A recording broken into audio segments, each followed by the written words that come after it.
Il est en train de s'aimer le chaos. Et vous connaissez l'objectif de ce chaos, c'est quoi?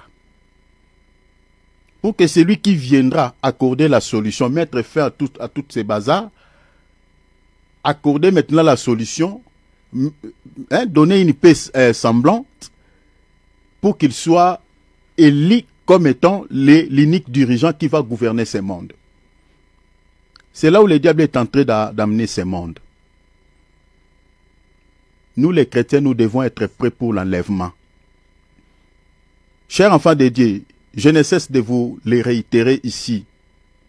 Les prophéties sont en train de s'accomplir nuit et jour. Je ne vous mens pas, je suis devant le Seigneur. Les prophéties s'accomplissent nuit et jour. Nous sommes dans la logique de la prophétie de Daniel chapitre 7, verset 1er. La bête ne peut pas sortir de la mer s'il n'y a pas l'agitation sur la mer. C'est dans cette logique-là que nous sommes. Actuellement, dans ce monde, nous sommes là. Si la mer est calme, la bête ne se manifestera pas. Sinon, les gens vont les repérer parce que la mer est tranquille. Et boum, on voit une bête qui sort. Toi, tu viens d'où?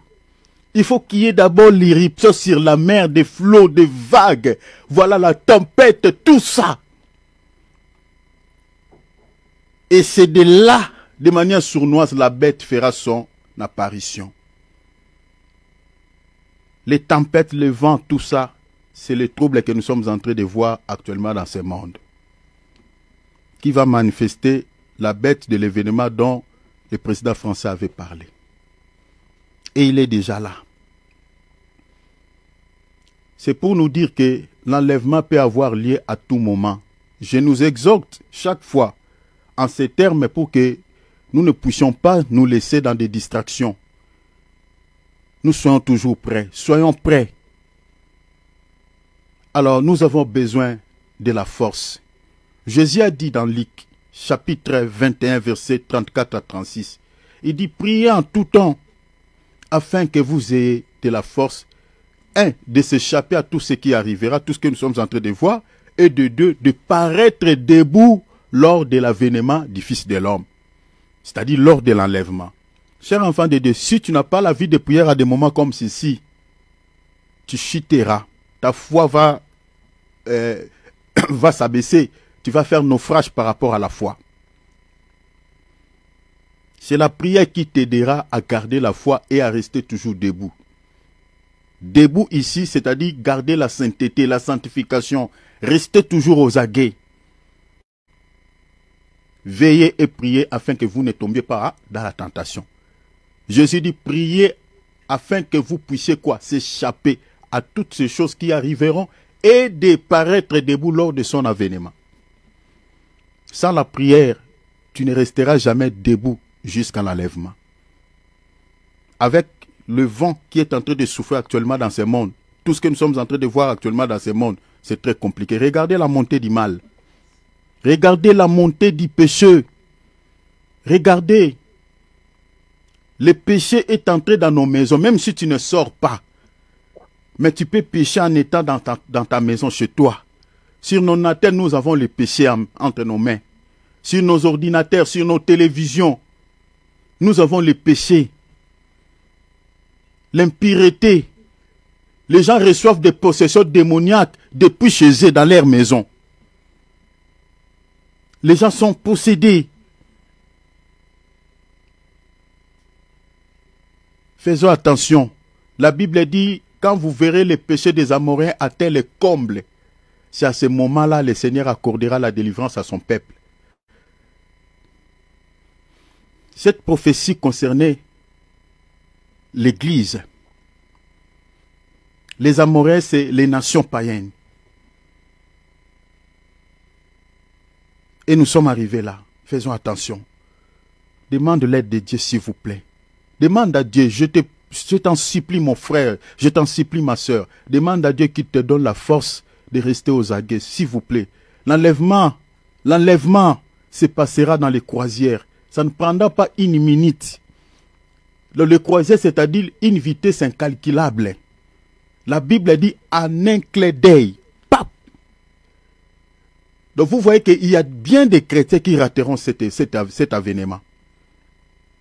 Beaucoup rateront. Ça ne prendra pas beaucoup de temps. En un clin d'œil. Donc pour ne pas rater cet avènement, il faut être prêt. Être prêt. Et être prêt, c'est-à-dire rester toujours dans la présence de Dieu, même dans le lieu du travail.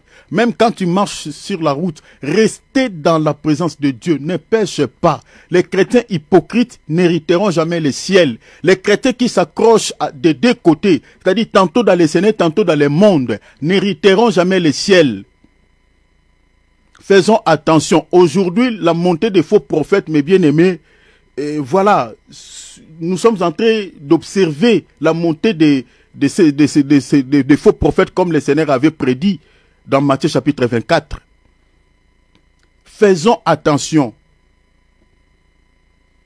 Nous avons aujourd'hui les évangiles qui nous caressent au sens du poil, qui ne ciblent pas nos âmes, qui n'édifient pas nos âmes, qui nous font plaisir quant à la chair, qui nous consolent quant à la chair. La majorité des prédicateurs que nous avons aujourd'hui, ce sont ces prédicateurs-là. Comme nous sommes en train d'aller vers la fin de l'année ici, vers les festivités de fin d'année, regardez, voilà, les affiches. Regardez. Il y a les appels au réveillon. Regardez, pour traverser l'année à bonté, voilà. Je dis à quelqu'un, l'année 2025 sera ceci, sera cela, alors que le Seigneur revient. On est en train de fixer les regards des enfants de Dieu sur ce monde, sur la terre, au lieu d'affectionner nos cœurs vers le ciel. Bien-aimés, si on vous prêche un évangile qui fixe vos regards sur la terre, sur les choses de ce monde, vous resterez. Je vous jure devant le Seigneur, vous resterez. La Bible dit, votre affection doit être liée aux choses d'en haut. Colossiens chapitre 3, verset 1er jusqu'au verset 3. Affectionnez-vous aux choses d'en haut et non à celles qui sont sur la terre. L'affection de la chair, c'est la mort. Romains chapitre 8, verset 5 jusqu'au verset 9. L'affection de l'esprit, c'est la vie. La vie. Ne nous accrochons pas, chers enfants de Dieu, aux choses de ce monde. Nous en avons besoin, mes bien-aimés, juste pour un peu de temps. Nous avons besoin de ces choses temporellement. Ne nous attachons pas à cela, mais attachons-nous à la parole. Parce que c'est dans la parole que Dieu a caché l'immortalité.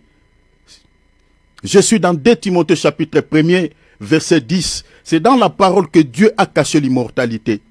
Tout celui qui meurt dans la parole, lors de l'enlèvement, il se réveillera. Si tu meurs en dehors de la parole, tu ne te réveilleras pas. C'est dans la parole que Dieu a caché l'immortalité. Ce n'est pas aux choses de ce monde. Alors accrochons-nous à la parole. Notre vie éternelle est attachée à la parole. Nous avons besoin de l'aide de Dieu. Nous avons besoin de la grâce de Dieu. Tout seul, c'est impossible, c'est compliqué. Jésus a dit, sans moi, vous ne pouvez rien. Nous avons besoin de l'aide de Dieu pour prier. Nous avons besoin de l'aide de Dieu pour marcher dans la sainteté. Nous avons besoin de la grâce de Dieu pour méditer la parole. Nous avons besoin de son aide. Cher enfant de Dieu, prie, demande au Seigneur que la prière ne soit pas comme une punition, ne soit pas comme un corvée, mais ça soit ta vie. Quand tu pries, tu sens le goût de la prière. Tu ne sens pas envie d'arrêter. Quand tu es dans la présence de Dieu, tu sens toujours ce désir, cette soif de continuer à prier, à parler avec ton Père, parce que c'est lui qui est ta vie.